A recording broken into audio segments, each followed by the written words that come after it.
بسم اللہ الرحمن الرحیم 21ویں پارے کے اندر سورۃ الف لام میم سجدہ کے بعد سورۃ الاحزاب ہے۔ اس سورت کے اندر چونکہ غزوہ خندق کا، جس کو غزوہ احزاب کہتے ہیں، اس کا بھی تذکرہ ہے، اس لیے اس سورت کا نام غزوہ احزاب ہے۔ یہ غزوہ سن 4 ہجری کے اندر، مدینہ کی ہجرت کے بعد سن 4 ہجری کے اندر پیش آیا۔ دوسری ہجری کے اندر غزوہ بدر ہوا تھا، تیسری ہجری میں غزوہ احد ہوا تھا، اور چوتھی ہجری کے اندر غزوہ خندق ہوا تھا، جس کے اندر آپ صلی اللہ علیہ وسلم نے مدینہ سے باہر نکل کر کفار کا مقابلہ کیا تھا۔ آپ صلی اللہ علیہ وسلم اور ان کے صحابہ کی تعداد محض 3000 تھی،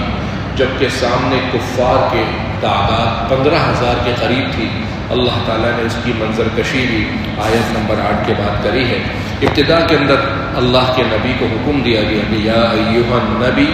اے نبی، اتق اللہ، اللہ سے ڈریے، ولا تطع الکافرین والمنافقین، کافروں اور منافقوں کی بات نہ مانیے۔ قرآن مجید میں یا ایھا النبی کہہ کر اللہ تعالیٰ نے اپنے نبی اور اپنے محبوب کو 13 بار مخاطب کیا ہے۔ اس کے علاوہ دیگر انبیاء کو یا آدم کہا ہے، یا نوح کہا ہے، یا ابراہیم کہا ہے، یا موسیٰ کہا ہے، لیکن آپ صلی اللہ علیہ وسلم کو بھی کبھی یا محمد کہہ کر قرآن کے اندر نہیں پکارا گیا، اور حضور کو جب بھی مخاطب کیا گیا صرف یوں کہا گیا یا ایھا النبی، اے نبی، اتق اللہ، اللہ سے ڈریے۔ صرف 4 مقامات ایسے ہیں جہاں پر ضرورت کی وجہ سے آپ صلی اللہ علیہ وسلم کا نام محمد قرآن مجید میں آیا ہے۔ اس کے علاوہ حضور کو جب مخاطب کیا یا ایھا النبی یا ایھا الرسول کہہ کر مخاطب کیا۔ مخاطب تو یہاں پر نبی کو کیا جا رہا ہے جو اللہ سے خوب ڈرنے والے تھے، لیکن نبی کو مخاطب کر کر مجھے اور آپ کو اللہ سے ڈرنے کا حکم دیا جا رہا ہے۔ کافروں اور منافقوں کی بات مت مانو، اور اے نبی، جو آپ پر وحی اترتی ہے آپ اس کی پیروی کیجیے، اللہ پر بھروسہ رکھیے۔ اس کے بعد آیت نمبر 4 کے اندر مشرکین اور اس زمانے کے عرب کے اندر 3 قسم کی رسمیں ایجاد ہوئی تھی۔ ایک بات ان کے دماغ میں یہ مشہور تھی کہ جو شخص عربوں کے اندر بڑا ذہین ہوتا تھا، بہت چالاک ہوتا تھا، تو لوگ یہ سمجھتے تھے اس زمانے میں کہ اس کے 2 دل ہیں، اس کے 2 دل ہیں۔ تو قرآن مجید کی اس آیت نمبر 4 کے اندر سب سے پہلے اس کی نفی کی کہ ما جعل اللہ لرجل من قلبین فی جوفہ، اللہ تعالیٰ نے کسی بھی آدمی کے 2 دل نہیں بنائے۔ مشرکین اس زمانے کے عرب ایک شخص کے بارے میں یہ تصور رکھتے تھے کہ یہ شخص بڑا ذہین ہے کہ اس کے 2 دل ہیں۔ صحابہ کہتے ہیں کہ ہم نے ایک غزوے کے اندر دیکھا کہ جب اس غزوے کے اندر کافروں کو شکست ہوئی تو ہم نے اس ذہین کافر کو دیکھا کہ اس نے ایک چپل اپنے پاؤں میں پہنا ہوا ہے اور دوسرا چپل اپنی بغل میں دبایا ہوا ہے، اور لوگوں سے پوچھتا پھر رہا تھا کہ میری دوسری چپل کہاں ہے؟ تو بتانے والے نے اس کو بتایا، میاں، دوسری چپل تم نے تو خود ہی اپنے بغل میں دبائی ہوئی ہے۔ ایسے شخص کے بارے میں یہ سمجھتے تھے کہ ایسے شخص کے 2 دل ہیں۔ قرآن مجید نے اس کی نفی کری۔ دوسری رسم یہ کہ اس زمانے کے اندر اگر کوئی شخص اپنی بیوی سے یہ کہہ دیتا کہ تم مجھ پر میرے ماں کی طرح حرام ہو، یا ماں کے یا محرمات کے کسی عضو تشبیہ دے دیتا، جس کو شریعت کی اصطلاح میں زہار کہتے ہیں، تو عورت یہ کہتے تھے، سمجھتے تھے کہ اب یہ عورت ہمیشہ ہمیشہ کے لیے اپنے شوہر پر حرام ہو گئی۔ قرآن مجید نے اس نظریے کی نفی کری کہ اگر تم نے کبھی اپنی بیوی سے زہار کر لیا تو زہار کرنے کی وجہ سے وہ بیوی تمہاری ماں نہیں بنتی، بلکہ وہ تمہاری بیوی ہی رہتی ہے۔ ہاں، ایسا کرنا بڑی غلط بات ہے، اور دوبارہ تم اپنی اس بیوی کے پاس جانا چاہتے ہو تو اس کا کفارہ دو، اور کفارہ دے کر تم اپنی بیوی کے پاس دوبارہ جا سکتے ہو، وہ تمہاری بیوی تم پر حرام نہیں ہوگی۔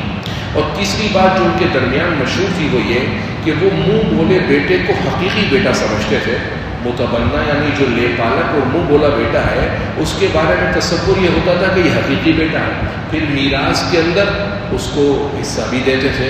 اس کی بیوی کو اپنی بہو بھی سمجھتے تھے۔ قرآن مجید نے اس نظریے کی بھی نفی کری کہ جس کو تم اپنا منہ بولا بیٹا بناتے ہو، در حقیقت وہ تمہارے بیٹے نہیں ہوتے۔ وہ محض محبت شفقت کی وجہ سے وہ بیٹا ہے، لیکن وہ تمہارے حقیقی بیٹا ہرگز نہیں ہے۔ وہ آپ جب یہ آیتیں نازل ہوئیں تو آپ صلی اللہ علیہ وسلم کے منہ بولا بیٹا حضرت زید تھے، جن کو اس وقت زید ابن محمد لوگ کہا کرتے تھے، کیونکہ وہ حضور کے منہ بولے بیٹے تھے۔ یہ آیت نازل ہونے کے بعد حضرت زید سے کہا گیا کہ تم اپنے حقیقی والد کا نام بتاؤ، کیونکہ اب تمہارے نام کے ساتھ حضور کا نام نہیں لگ سکتا، کیونکہ تم حضور کے بیٹے نہیں ہو۔ اس پر قرآن مجید کی آیت نازل ہوئی، اے نبی ادعوہم لآبائہم هو اقسط عند اللہ، صحابہ سے کہہ دیجئے کہ اب حضرت زید کو اس کے باپ کے نام سے پکاریں، یعنی زید ابن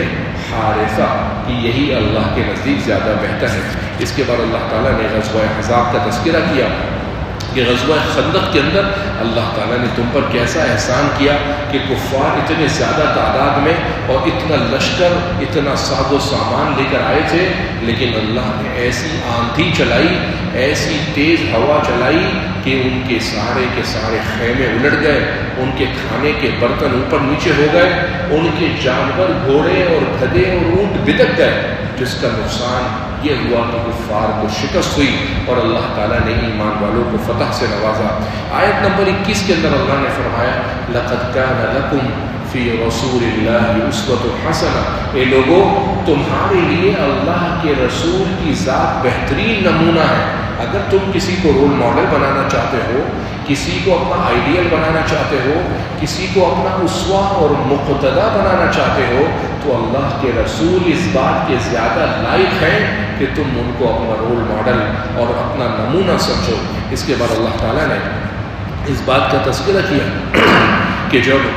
آپ صلی اللہ علیہ وسلم اور صحابہ کو فتح ملنی شروع ہوئی، غزوہ بدر، احد، خندق اور احزاب، اس کے بعد غزوہ بنی قریظہ، بنو نذیر، یہ ساری جنگیں ہوئیں اور مسلمانوں کے حالات ان فتوحات کے اندر مال غنیمت کے ملنے کی وجہ سے بہتر ہونا شروع ہو گئے، تو ساری آپ صلی اللہ علیہ وسلم کی بیویاں جمع ہوئیں اور ان بیویوں نے جمع ہو کر کہا کہ اب تو مسلمانوں کے حالات بہتر ہو رہے ہیں، مال غنیمت بھی زیادہ جمع ہو رہا ہے، یہ قیصر و کسریٰ، یہ جو دوسری مملکت کے بادشاہ ہیں، ان کی بیویوں کے پاس تو بڑے سونے چاندی کے زیورات ہیں، نوکر چاکر اور خادمائیں ہیں، آؤ ہم مل کر حضور صلی اللہ علیہ وسلم کے پاس جاتے ہیں اور حضور سے درخواست کرتے ہیں کہ آپ ہمارا خرچہ بڑھا دیجئے، کیونکہ آپ پر فتوحات کے دروازے کھل گئے ہیں۔ یہ ساری بیویاں آپ صلی اللہ علیہ وسلم کی خدمت میں حاضر ہوئیں اور آپ صلی اللہ علیہ وسلم سے اپنا خرچہ بڑھانے کا کہا کہ روم اور فارس کی بیویوں کی طرح، ان شہزادیوں کی طرح ہمارے حالات بھی اب بہتر ہو گئے ہیں،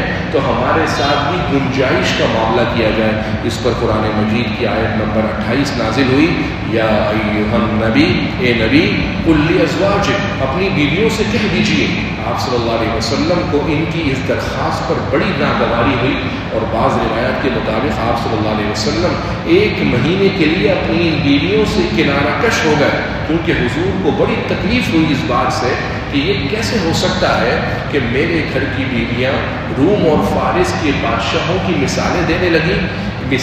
لگیں، ان کو دنیا کی زندگی کب سے اچھی لگنے لگ گئی، یہ تو حضور کے خاندان کی ہے، حضور کی میری بیوی ہے، تو میری بیوی ہونے کے ناطے ان کا تو آخرت سے رشتہ مضبوط ہونا چاہیے، یہ دنیا کا سوال کیسے کرنے لگ گئی۔ قرآن مجید کی آیتیں نازل ہوئی کہ نبی اپنی ان بیویوں سے کہہ دیجئے ان کنتن تردن الحیات الدنیا وزینتہا، کہ دیکھو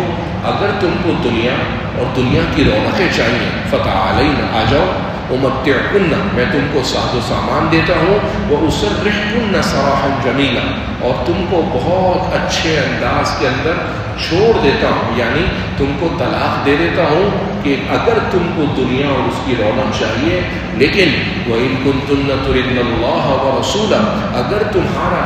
انتخاب اللہ اور اس کا رسول اور اس کا دین ہے تو پھر دنیا کی بات آئندہ مت کرنا، کیونکہ تم تو بیویاں ہو اللہ کے رسول کی اور تمہارے لیے تو اللہ نے بڑے اجر کا وعدہ کر رکھا ہے۔ حضرت عائشہ رضی اللہ عنہا فرماتی ہیں کہ جب یہ آیت نازل ہوئی، آپ صلی اللہ علیہ وسلم مجھ سے محبت کرتے تھے، سب سے پہلے میرے پاس آئے اور کہنے لگے عائشہ میں تم کو ایک تخیر بتانا چاہتا ہوں. اس آیت کو آیت تخیر کہتے ہیں، یعنی جس آیت کے بعد حضور کی بیویوں کو اختیار ملا تھا کہ یا تو حضور کے ساتھ رہیں یا پھر حضور کو چھوڑ دیں، کہ میں تم کو ایک آیت سنانا چاہتا ہوں. اور دیکھو، فیصلہ کرنے کے اندر ہرگز جلدی مت کرنا، بلکہ اپنے والدین سے مشورہ ضرور کر لینا. اور یہ اختیار آپ صلی اللہ علیہ وسلم نے حضرت عائشہ کو دیا. حضرت عائشہ رضی اللہ عنہ فرماتی ہیں، میں نے حضور سے کہا کہ مجھے اس بارے میں اپنے والدین سے مشورہ کرنے کی کوئی ضرورت نہیں ہے. اختار اللہ و رسولہ، میں تو اللہ اور اس کے رسول کو ہی انتخاب کرتی ہوں، مجھے دنیا کی ضرورت نہیں ہے. اس پر یہ آیتیں نازل ہوئیں.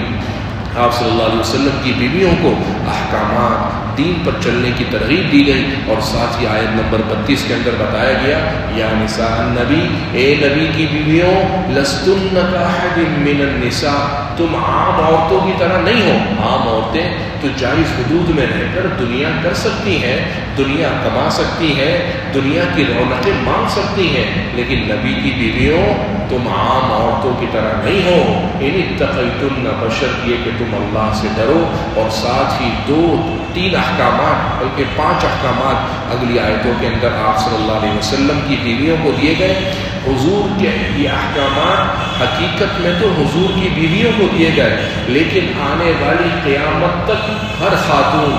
ہر ماں، ہر بیوی، ہر بہن اور ہر بیٹی کو یہ حکم سنایا گیا کہ فلا تخضعن بالقول فیطمع الذی فی قلبہ مرض، کہ جب تم کو ضرورت کے موقع پر مردوں سے بات کرنے کی ضرورت پڑے تو تم اپنے بات چیت اور لہجے کے اندر لچک، نرمی مت رکھنا، بلکہ جب بات مردوں سے کرنی ہو تو سختی سے اور کڑک انداز میں بات کرنا، ورنہ جس مرد کے دل کے اندر بیماری ہوگی، جس کے دل میں شہوت ہوگی، وہ تمہاری طرف راغب ہو جائے گا. یہ حکم سب سے پہلے آپ صلی اللہ علیہ وسلم کی بیویوں کو ملا کہ اگر تم کو صحابہ سے بات کرنی ہو تو اپنے رویے اور لہجے میں نرمی مت رکھنا. تو جب اتنے پاکیزہ لوگوں کو پاکیزہ لوگوں سے بات کرتے ہوئے یہ حکم دیا جا سکتا ہے، تو ہماری مائیں بہنیں، ہماری بیویوں اور بیٹیوں کو بھی یہی حکم ہے کہ جب غیر مردوں سے بات کرنے کی ضرورت پڑے تو اپنے لہجے کے اندر نرمی مت رکھنا. دوسرا حکم دیا، وقرن فی بیوتکن ولا تبرجن تبرج الجاہلیۃ الاولی، اپنے گھروں میں رہو، اور جب گھر سے نکلنا ہو کسی ضرورت کی وجہ سے یا کسی بھی وجہ سے تو زیب و زینت کر کے، میک اپ کر کے، تیار ہو کر عربوں کی طرح مت نکلنا. حکم تو یہ ہے کہ اپنے گھر میں رہو، اور جب ضرورت کے موقع پر تمہیں نکلنا پڑے تو زیب و زینت کر کے تیار ہو کر مت نکلنا. پچھلی سورۃ النور کے اندر گزر چکا ہے کہ بیوی عورت کے زیب و زینت پر صرف اور صرف اس کے شوہر اور محرم رشتہ داروں کا حق ہے. گھروں سے عورتوں کا اس طریقے سے زیب و زینت اور تیار ہو کر نکلنا اس آیت کی روح سے شرعاً حرام ہے. نمازوں کا پڑھنے کا حکم دیا، زکوٰۃ کا حکم دیا، اللہ اور اس کے رسول کی بات ماننے کا حکم دیا. جو آیت نمبر 35 کا شان نزول یہ ہے کہ آپ صلی اللہ علیہ وسلم کے پاس کچھ خواتین گئیں اور کہنے لگیں کہ جب بھی حکم قرآن کے اندر آتا ہے تو حکم مردوں کو آتا ہے، ہم عورتوں کا کیا قصور؟ کبھی ہمارے بارے میں بھی تو کوئی آیت نازل ہو. حالانکہ جب بھی مردوں کو حکم آتا ہے تو مردوں کے حکم میں عورتیں شامل ہوتی ہیں. جیسے مردوں کو حکم ہوا ایمان لے آؤ، تو اس کے اندر یہ حکم مردوں کو نہیں تھا بلکہ مردوں کے ساتھ ساتھ عورتوں کو تھا. لیکن خواتین نے یہ شکایت کری کہ ہمیشہ حکم مردوں کو آتا ہے، کبھی ہم کو بھی حکم آئے. اس پر یہ آیت نمبر 35 نازل ہوئی، اور اس کے اندر ایمان والوں کے ساتھ ساتھ ایمان والیوں کی بھی تعریف کی گئی، ان کو بھی حکم سنایا گیا. ان المسلمین والمسلمات، بلا شبہ اسلام لانے والے مرد اور اسلام لانے والی عورتیں، ایمان لانے والے مرد اور ایمان لانے والی عورتیں، اللہ کے سامنے کھڑے ہونے والے مرد، اللہ کے سامنے کھڑی ہونے والی عورتیں، سچ بولنے والے مرد، سچ بولنے والی عورتیں، صبر کرنے والے مرد، صبر کرنے والی عورتیں، خشوع خضوع کرنے والے مرد، خشوع خضوع کرنے والی عورتیں، اللہ کی راہ میں صدقہ دینے والے مرد، اللہ کی راہ میں صدقہ دینے والی عورتیں، روزہ رکھنے والے مرد، روزہ رکھنے والی عورتیں، اپنی شرمگاہوں کی حفاظت کرنے والے مرد اور اپنی شرمگاہوں کی حفاظت کرنے والی عورتیں، اللہ کا ذکر کثرت سے کرنے والے مرد اور اللہ کا ذکر کثرت سے کرنے والی عورتیں، اللہ نے ایسے مردوں اور ایسی عورتوں کے لیے مغفرت اور بڑے اجر کا وعدہ تیار کر رکھا ہے۔ آپ کو یقیناً محسوس ہوا ہوگا کہ 10 باتیں اس آیت میں کی گئیں، لیکن کہیں بھی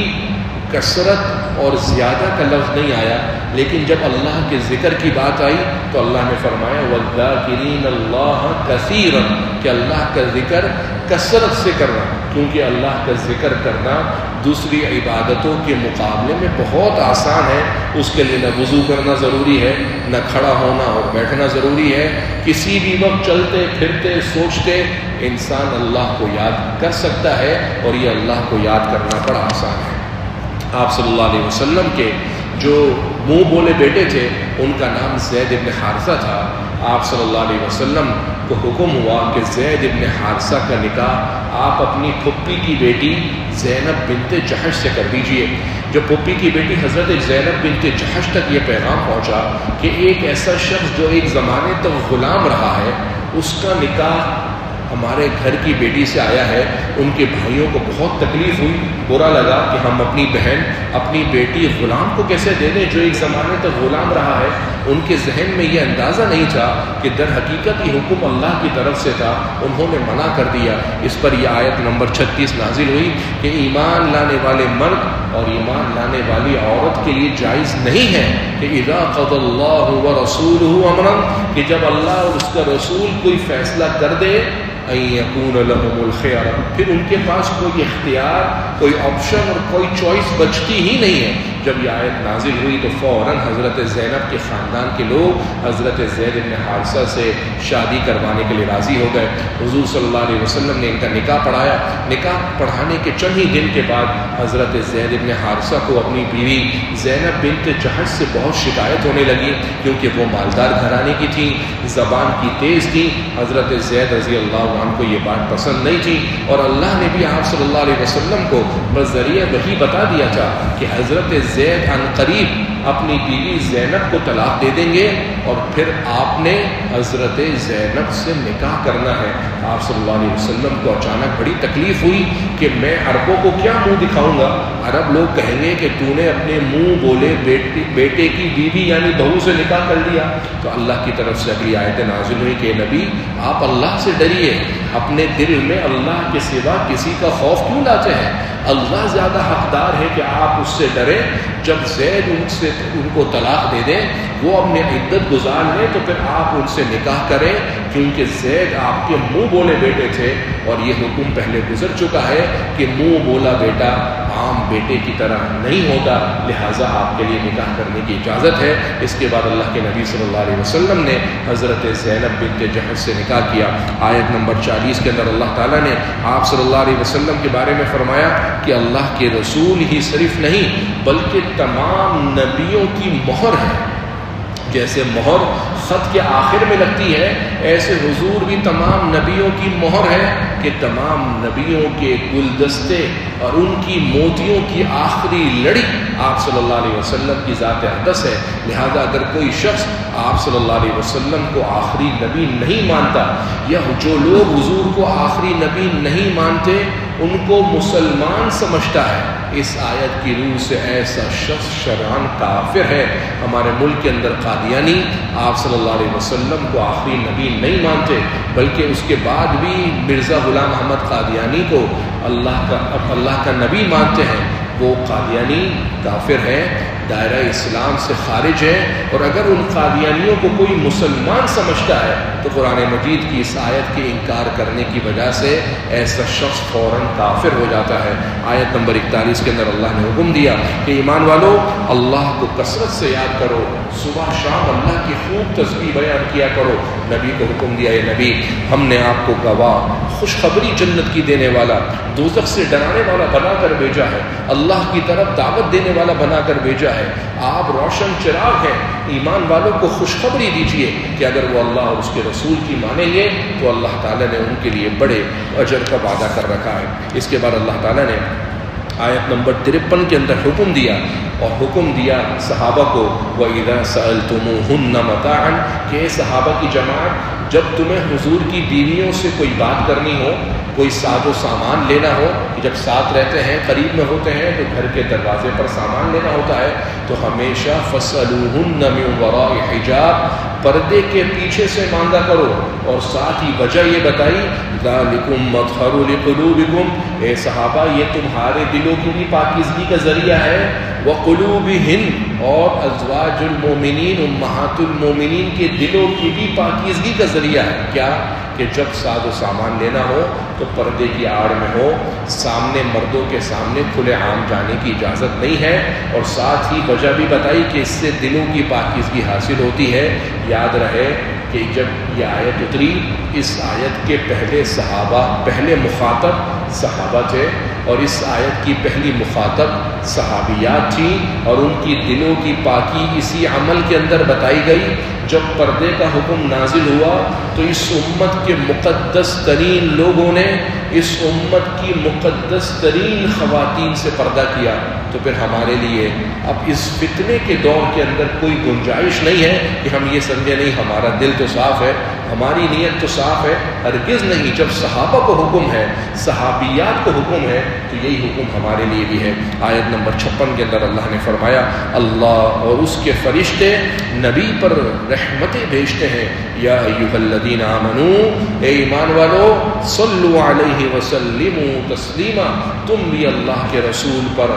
رحمتیں بھیجا کرو اور سلام بھیجا کرو۔ جب یہ آیت نازل ہوئی تو صحابہ نے پوچھا اے حضور ہم آپ پر صلاۃ و سلام کیسے بھیجیں؟ تو آپ صلی اللہ علیہ وسلم نے درود ابراہیمی جو میں اور آپ ہر نماز میں تشہد کی حالت میں پڑھتے ہیں وہ پڑھ کر سنایا۔ یہ درود بھیجنے کا سب سے افضل طریقہ ہے، ورنہ مختصراً درود بھی پڑھ سکتے ہیں جیسے صلی اللہ علیہ وسلم۔ آیت نمبر 59 کے اندر اللہ تعالیٰ نے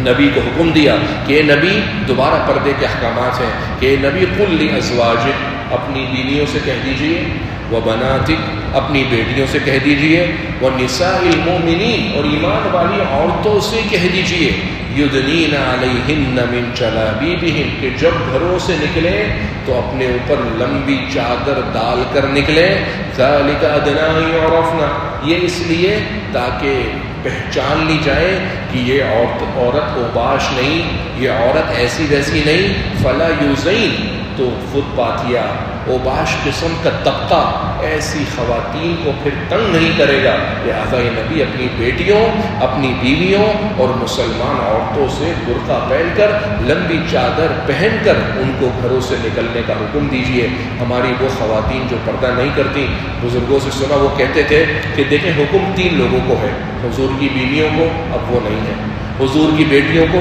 اب وہ نہیں ہے، اب ہر ایمان والی عورت کو یہ صراحتاً حکم ہے کہ جب بھی اپنے گھر سے نکلے اپنے زیب و زینت نہ کرے اور گھر سے لمبی چادر پہن کر نکلے۔ اس کے بعد اللہ تعالیٰ نے آخر کے اندر اس بات کو بتایا کہ ہم نے قرآن مجید کو امانت کو آسمانوں، زمین اور پہاڑوں پر پیش کیا، لیکن ان تینوں آسمان، زمین اور پہاڑ نے اس امانت کا بوجھ اٹھانے سے منع کر دیا، لیکن انسان نے اس امانت کا بوجھ اٹھا لیا۔ اب انسان کی ذمہ داری ہے کہ اس امانت کا بوجھ اٹھانے کے بعد حضرت آدم علیہ السلام اور دیگر انبیاء کے گزرنے کے بعد اس امانت کی پاسداری کرے اور اللہ اور اس کے رسول کو راضی کرے۔ سورۃ السبا کے اندر اللہ تعالیٰ نے قوم سبا کے احکامات بتائیں، قوم سبا کے حالات بتائیں، حضرت داؤد، حضرت سلیمان علیہ السلام کا بتایا۔ حضرت سلیمان علیہ السلام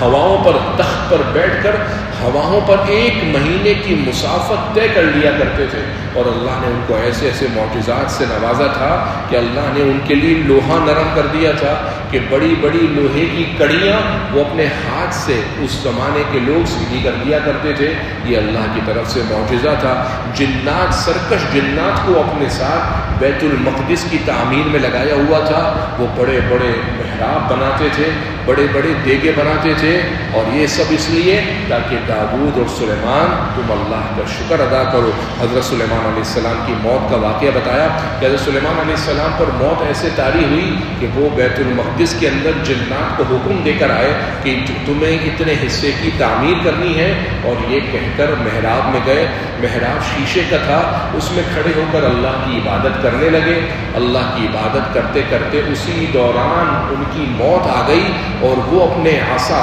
یعنی لکڑی پر ٹیک لگا کر کھڑے ہو کر اللہ کی عبادت کر رہے تھے۔ ایک بہت زمانہ گزرنے تک جنات وہاں پر بیت المقدس کی تعمیر اس لیے کرتے رہے کہ محراب میں سے ہمیں حضرت سلیمان دیکھ رہے ہیں، حالانکہ سلیمان علیہ السلام کا انتقال ہو چکا تھا اور وہ صرف لکڑی کے سہارے کھڑے تھے۔ اور جنات کے بارے میں یہ تصور اس زمانے میں تھا کہ جنات غیب کی خبریں جانتے تھے۔ اللہ نے فرمایا کہ اگر جنات غیب کی خبریں جانتے تو ان کو یہ لگ پتا جاتا کہ سلیمان کا تو ایک زمانہ پہلے ہی انتقال ہو گیا تھا، لیکن جب ان کے عصا کو، ان کی لکڑی کو دیمک نے کھا لیا، جس کو قرآن نے دابۃ الارض کہا کہ دیمک نے آہستہ آہستہ ان کی لکڑی کے عصا کو کھانا شروع کیا، اور جب حضرت سلیمان علیہ السلام لکڑی سے گر گئے، اب جنات کو پتہ لگا کہ اگر ہمیں غیب کی خبروں کا پتہ ہوتا تو ہم اتنے عرصے تک یہ تعمیرات کے کام میں لگے نہیں رہتے۔ اس سے پتہ لگا کہ جنات کو بھی غیب کے بارے میں کسی کا علم نہیں ہوتا۔ اللہ تعالیٰ کے اس کے بعد ملکہ قوم سبا کے حالات بتائے کہ جب یہ لوگ شکر گزاری کر رہے تھے، اللہ ان کی نعمتوں میں اضافہ کر رہے تھے، لیکن جب انہوں نے ناشکری کری تو اللہ تعالیٰ نے ایک بہت بڑے پانی کے عذاب کے اندر ان کو مبتلا کر دیا۔ آیت نمبر 36 کے اندر اللہ نے نبی صلی اللہ علیہ وسلم کو مخاطب کیا اور فرمایا، قل اے نبی آپ کہہ دیجئے، ان ربی یبسط الرزق لمن یشاء ویقدر، بلا شبہ میرا رب ہی ہے جو رزق کو جس کے لیے چاہتا ہے پھیلا دیتا ہے، اور جس کے لیے چاہتا ہے رزق کو تنگ کر دیتا ہے۔ اور ساتھ ہی فرمایا، وما انفقتم من شیء فهو یخلفہ، تم جو کچھ بھی اللہ کی راہ میں خرچ کرو گے اللہ تمہیں اس کا نائب بنا کر وہی چیز کو واپسی کر دے گا۔ اگلی سورۃ الفاتر کے اندر اللہ تعالیٰ نے ابتدا اپنی توحید سے کری۔ اللہ کی ذات وہ ذات ہے جو آسمانوں اور زمین کو بنانے والی ہے، جس نے فرشتوں کو بڑے بڑے پروں سے نوازا، 2 2 3 3 4 4، اور حضرت جبرائیل علیہ السلام تو ایسے فرشتے ہیں اللہ نے ان کو 700 پروں سے نوازا ہوا ہے۔ یہ اللہ کی قدرت ہے۔ اس کے بعد اللہ تعالیٰ نے انسانوں کو حکم دیا کہ انسانوں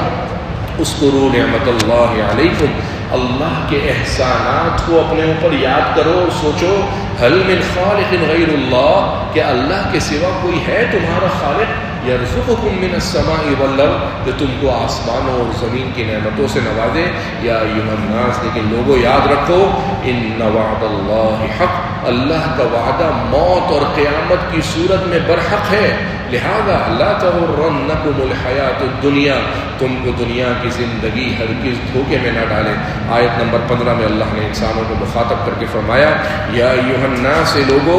انتم الفقراء الی اللہ، کہ تم سب اللہ کی طرف محتاج ہو، واللہ هو الغنی الحمید، اللہ بے پرواہ ہے، لائق ستائش اور قابل تعریف ہے۔ تم اپنی نیکیوں اور عبادت پر بھروسہ مت کرنا، ورنہ وہ چاہے تو تم سب کو مار دے، اور تم کو مارنے کے بعد تمہارے سے بہتر اور اچھی نئی مخلوق اللہ پیدا کر دے۔ آیت نمبر 29 میں اللہ تعالیٰ نے ان لوگوں کے بارے میں جو اللہ کی کتاب کی تلاوت کرتے ہیں، نمازوں کو قائم کرتے ہیں، اللہ کی راہ میں خرچ کرتے ہیں، ان کے بارے میں فرمایا کہ یہ لوگ ایسی تجارت کر رہے ہیں، ایسا کاروبار کر رہے ہیں جس کاروبار میں گھاٹے کی کوئی امید نہیں ہے۔ اللہ ایسے لوگوں کو اپنے فضل سے نوازے گا۔ آیت نمبر 37 کے اندر اللہ تعالیٰ نے فرمایا،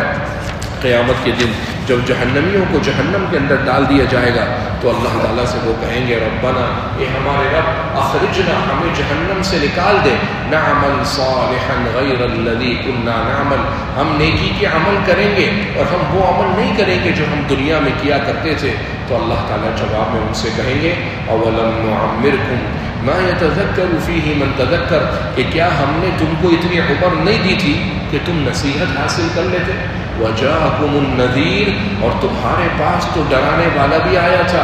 مفسرین فرماتے ہیں ڈرانے والے سے مراد داڑھی اور سر کے اندر سفید بال کا آنا ہے، کہ داڑھی اور سر کے اندر جب سفید بال آنا شروع ہو جائیں یہ بہت بڑا ڈراوا ہے۔ یہ ڈرانے والا ہے اس بات کی طرف کہ تمہارا آخرت کا سفر اب قریب ہوا چاہتا ہے. کہتے ہیں کہ ملک الموت حضرت اسرائیل سے کسی نے کہا کہ دنیا کا اصول ہے کہ کوئی مالک مکان گھر خالی کرانے کا بولتا ہے تو کم سے کم ایک دن پہلے کا تو نوٹس دیتا ہے. آپ تو ملک الموت ہو، فرشتے ہو، اور ایک دن کیا ایک منٹ پہلے کبھی نوٹس نہیں دیتے، بالکل اچانک دمک آ جاتے ہو اور ہماری روح کو قبض کر لیتے ہو. تو حضرت اسرائیل نے اس کو جواب میں کہا کہ میاں کس نے کہا میں نوٹس نہیں دیتا؟ میں تم پر بیماریاں بھیج کر تو نوٹس ہی تو ہوتا ہے.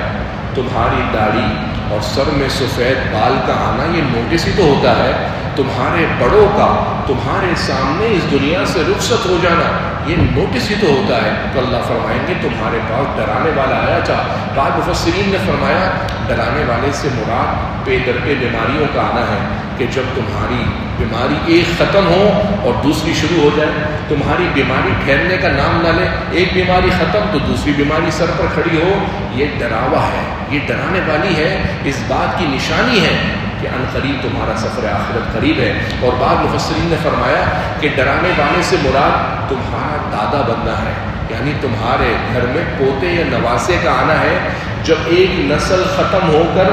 دوسری نئی نسل پوتا پوتی نواسا یا نواسی سے شروع ہو جائے، اس کا مطلب اب پہلی نسل کی رخصتی کا وقت قریب ہے اور یہی تمہارے لیے ڈراوا ہے. اللہ تعالیٰ مجھے اور آپ کو ان تمام قرآن مجید کے احکامات پر عمل کرنے کی توفیق نصیب فرمائے.